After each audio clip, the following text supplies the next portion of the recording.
So guys, let's start with safe withdrawal rate. We hear people talk about a 4% safe withdrawal rate.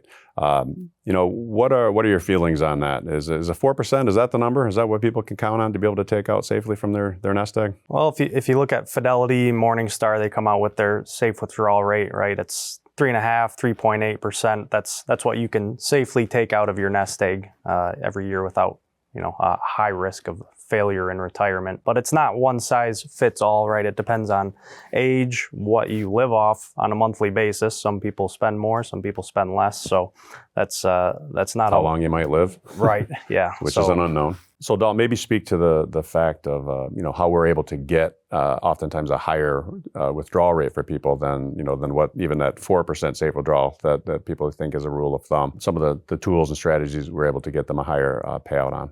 Yeah, so a lot of the income annuities and strategies that we use, we're oftentimes able to position them and they're able to actually withdraw a higher percentage of what they would otherwise be able to take from those traditional type of investments. Yeah, and do it in a guaranteed manner, right? That they have no risk of, right. of having income run out. And the ability to have that, when it's starting often higher than what that safe withdrawal rate is, and over time, that's able to increase even further. And there's a lot of ways you can set that up, right? I mean, there's you can have straight life where it's just over the life of one person, or if they're married and they want to have that joint income option. They could have a level income, maybe it pays them more early on, but then we can also have a rising income that's going to increase with them throughout as they age. But it's not a one-size-fit-all, is it, Trent? No, and like you said, level versus rising, that's something we get into with folks. If you're older and late 60s, 70s, you're going to want more income sooner, right? You want to enjoy it when you can. It doesn't help you if you're making 6 figures a year at 90 when you can't move. Right. So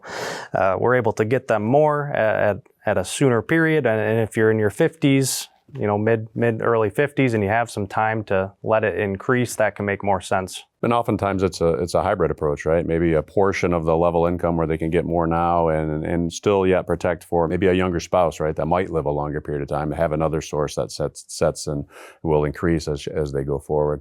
We talk about sometimes the go-go years early in retirement when people want to do everything they've dreamt of doing. And then the slow-go years where things are starting to slow down a little bit. And then like you talked about, Trent, really in your 90s, you're probably more the no-go years. You're not lugging suitcases around. So I think it's important as we talk to folks, to identify what their goals are, right? And put them in a plan, have a system in place to help them reach those goals of the go-go years and the slow-go years, and frankly, the no-go years where we can protect against some of those risks, it's like the chronic illness riders and whatnot that come along with a lot of these contracts. In this day and age, there aren't a lot of sources of guaranteed income out there, right? I mean, Social Security is a bit of a question mark at this point as far as what percentage we might get down the road, or the rules that might be changed in order to keep that solvent.